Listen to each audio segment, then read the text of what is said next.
आंकड़े पर गौर कीजिए दोस्तों, 100 करोड़। क्या वो आंकड़ा है ये जिसके जरिए तेलंगाना के मुख्यमंत्री केसीआर के 4 विधायकों पर निशाना साधा गया? क्योंकि हैदराबाद पुलिस ने कई लोगों को गिरफ्तार किया है दोस्तों, और जिन लोगों को गिरफ्तार किया है वो तमाम नेता जो हैं, वो तमाम जो चेहरे हैं भारतीय जनता पार्टी के नेताओं के साथ दिखाई दे रहे हैं। और हैदराबाद की पुलिस ये आरोप लगा रही है कि 50 करोड़ से 100 करोड़ की जो है पेशकश की गई थी एक फार्म हाउस के अंतर्गत, ताकि ये तमाम जो विधायक हैं वो टीआरएस छोड़ के भाजपा में शामिल हो जाएं।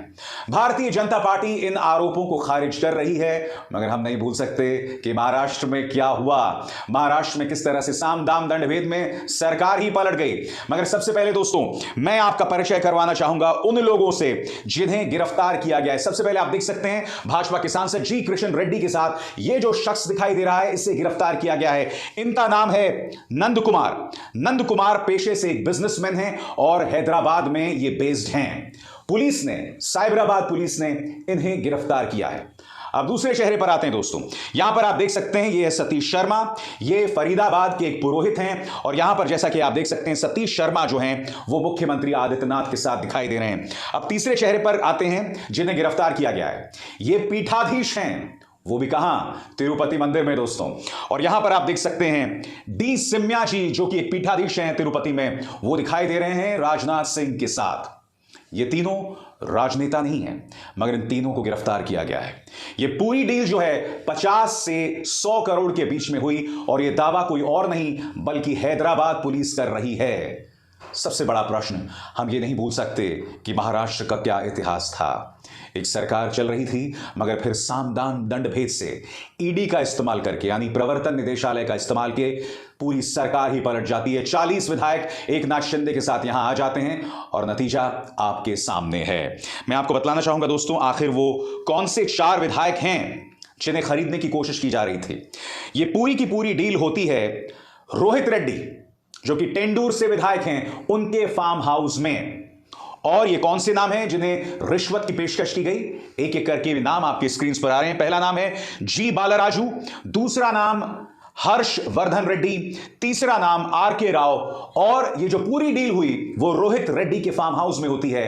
रोहित रेड्डी, ये 4 नाम है दोस्तों। एक एक करके आपकी स्क्रीन पर इन नामों को देखिए। इन्हें 50 से 100 करोड़ रुपए की पेशकश की गई। बड़ा प्रश्न ये कि बीजेपी ये दावा कर रही है कि ये कहीं ना कहीं मुख्यमंत्री केसीआर की सोची समझी साजिश है। मगर क्या बीजेपी अपने इतिहास को नकार सकती है? क्या भारतीय जनता पार्टी भूल गई कि तेलंगाना का ही एक पड़ोसी राज्य है जिसका नाम है कर्नाटक? यहां पर सरकार चल रही थी जनता दल और कांग्रेस की। सामने ढेरों ऐसे ऑडियो, ऐसे वीडियोस आए जिसमें पूर्व मुख्यमंत्री बात कर रहे थे कांग्रेस के विधायकों से कि आप आ जाइए, मैं आपको इतने करोड़ रुपए दे दूंगा। खुलेआम इस तरह के ऑडियो वीडियोस आए थे। मैं सीधे आपसे एक सवाल करना चाहता हूं, अगर इसी तरह से कांग्रेस की किसी सरकार ने या विपक्ष की किसी सरकार ने भारतीय जनता पार्टी के विधायक को खरीदने की कोशिश की होती, तो तमाम जो मीडिया के गुल्लू कालू और पापा की परियां यानी गोदी मीडिया इस पर प्राइम टाइम में जोरदार डिबेट्स करते। मैं पूछना चाहता हूं, इतनी बड़ी खबर है, इस पर खामोशी क्यों बनी हुई है? क्या ये सवाल नहीं पूछा जाना चाहिए? भारतीय जनता पार्टी क्या कह रही है इस पे? बीजेपी का कहना है कि अभी कुछ ही दिनों में उपचुनाव होने वाले हैं, और यह कहीं ना कहीं तेलंगाना के मुख्यमंत्री के चंद्रशेखर राव की बौखलाहट है। उनका यह कहना है कि चूंकि चुनाव में केसीआर हारने वाले हैं, इसलिए इस तरह का प्रपंच किया जा रहा है। सीधा सा सवाल, इतिहास है, हम उस इतिहास को नहीं भूल सकते। मगर उससे भी बड़ा सवाल, मामला 100 करोड़ के आरोप का है। मामला सिर्फ एक राजनीतिक आरोप का नहीं है। हैदराबाद पुलिस ने बाकायदा इस पर प्रेस कॉन्फ्रेंस की है, और अगर सामने ऑडियो वीडियो आ जाता है, यानी कि इस पूरे स्ट्रिंग ऑपरेशन का वीडियो सामने आ जाता है, तब आखिर क्या कहा जाएगा? तब भी क्या आप इसी तरह से खामोश बने रहेंगे? तब भी क्या मीडिया भारतीय जनता पार्टी से यह सवाल नहीं पूछेगी कि यह कैसी भूख है कि चुनी हुई सरकार को इस तरह से गिराने की कोशिश? भारतीय जनता पार्टी पलटवार करते हुए कह रही है कि केसीआर की सरकार तो वैसे ही बहुत ही ज्यादा कंफर्टेबल है, उन्हें गिराना नामुमकिन है। बिल्कुल सही कह रहे हैं आप, क्योंकि उनके पास जो संख्या का गणित है वो जोरदार है, उन्हें कोई नहीं छू सकता। मगर यह ना भूलें कि पश्चिम बंगाल के अंदर भी ममता बनर्जी के पास 200 से ज्यादा विधायक हैं। मगर शुवेंदु अधिकारी आज से कुछ महीनों पहले किससे मुलाकात करते हैं? गृह मंत्री अमित शाह से।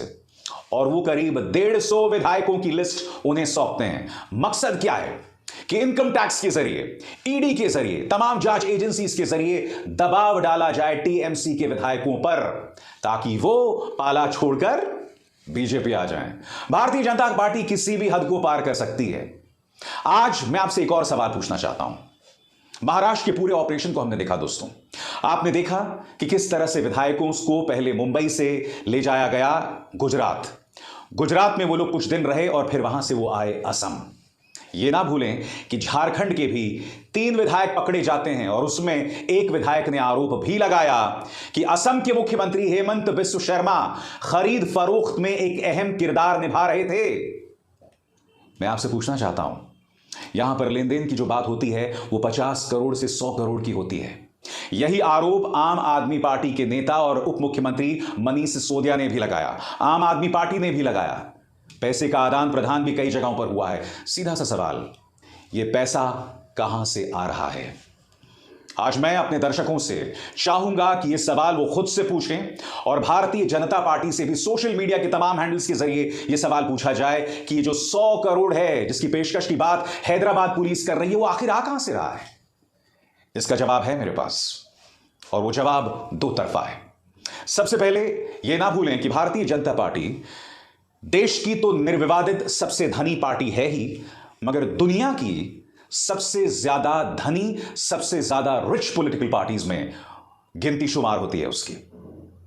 यह ना भूलें, कुछ दिनों पहले, कुछ महीनों पहले स्वर्गीय अरुण जेटली, कुछ सालों पहले स्वर्गीय अरुण जेटली एक सौगात लेकर आए थे जिसका नाम था सीक्रेट इलेक्टोरल बॉन्ड्स, गुप्त चुनावी चंदा। यानी कोई भी धन्ना सेठ, कोई भी बिजनेस हाउस अपना काला पैसा जो है वो पॉलिटिकल पार्टीज को दान कर सकता था और किसी को पता नहीं चलता कि किसने कितना पैसा किस पॉलिटिकल पार्टी को दिया है। एक पड़ताल से पता चला था कि ये जो सीक्रेट इलेक्टोरल बॉन्ड्स का पैसा है सबसे ज्यादा भारतीय जनता पार्टी की जेब में जाता है। अब क्या आपके उस सवाल का जवाब मिल गया कि ये करोड़ों रुपए आ कहां से रहा है? क्योंकि वो जो सीक्रेट इलेक्टोरल बॉन्ड्स है, जिस पर आपको याद होगा इसी मंच पर मैंने कार्यक्रम किया था, सीक्रेट इलेक्टोरल बॉन्ड्स के खिलाफ रिजर्व बैंक ऑफ इंडिया और खुद चुनाव आयोग दोनों ने आपत्ति दर्ज की थी और दोनों ने एक ही बात कही थी कि अगर सीक्रेट इलेक्टोरल बॉन्ड्स वजूद में आ गए तो इससे चुनाव बराबरी का मुकाबला नहीं रह जाएगा, क्योंकि जो सत्ताधारी पॉलिटिकल पार्टी है सारा चंदा उसको चला जाएगा। क्योंकि जो सत्ताधारी पॉलिटिकल पार्टी की एजेंसीज है उन्हें पता चल जाएगा कि कौन सा बिजनेसमैन किस पॉलिटिकल पार्टी को कितना पैसा दे रहा है। इसका परिणाम क्या होगा कि ईडी और इनकम टैक्स उसे परेशान करना शुरू कर देंगे। ऐसे में कोई भी बिजनेसमैन विपक्ष को पैसा नहीं देगा। पैसा किसके पास जाएगा? पैसा जाएगा बीजेपी के पास। और जब इतना पैसा बीजेपी के पास जाएगा तो 50 करोड़ और 100 करोड़ की क्या औकात है? अब दूसरी बात, पीएम केयर्स फंड। मैं स्पष्ट कर दूं, मैं नहीं कह रहा हूं कि पीएम केयर्स फंड जिसका गठन कोरोना के दौरान हुआ था उसका पैसा जो है वो खरीद फरोख्त में इस्तेमाल हो रहा है। मैं बिल्कुल दावा नहीं कर रहा हूं, मैं दावा कुछ और कर रहा हूं। पीएम केयर्स फंड जो है वो आरटीआई के अंतर्गत नहीं आता, यानी कि सूचना के अधिकार, राइट टू इंफॉर्मेशन के अंतर्गत नहीं आता, जबकि पीएम केयर्स फंड एक सरकारी फंड है। कायदे से ये पैसा कहां जा रहा है, किसके पास जा रहा है, कितना जमा हो रहा है, ये सब आरटीआई के अंतर्गत आना चाहिए। ये तमाम पैसा एक अंधे कुएं में जा रहा है जिसके बारे में कोई नहीं जानता। अब इस पैसे का कहां कितना इस्तेमाल हो रहा है, इसकी जवाबदेही किसकी है? मोदी सरकार की है, मगर उसकी जवाबदेही पर कोई मीडिया सवाल नहीं करता। वही मीडिया जिसे तेलंगाना में जो घटनाक्रम चल रहा है उस पर सवाल करना चाहिए था, मगर उन्होंने चुप्पी साध रखी है। मगर मेरे कार्यक्रम का नाम है बोल के लब आजाद है तेरे, और आज मैंने आपको बताया कि किस तरह से हैदराबाद पुलिस ने दावा किया है कि कम से कम इन 3 लोगों को गिरफ्तार किया है। फिर से इन चेहरों को देखिए जो बीजेपी के नेताओं के साथ दिखाई दे रहे हैं, इन्हें गिरफ्तार किया गया है। और ये जो तीनों चेहरे हैं इनके बारे में हैदराबाद पुलिस से दावा कर रही है कि एक विधायक के फार्म हाउस में इन्होंने 50 से 100 करोड़ की पेशकश की 4 टीआरएस के विधायकों को, ताकि वो बीजेपी में शामिल हो जाए। अगर यह हकीकत है तो इससे ज्यादा शर्मनाक बात कुछ नहीं हो सकती।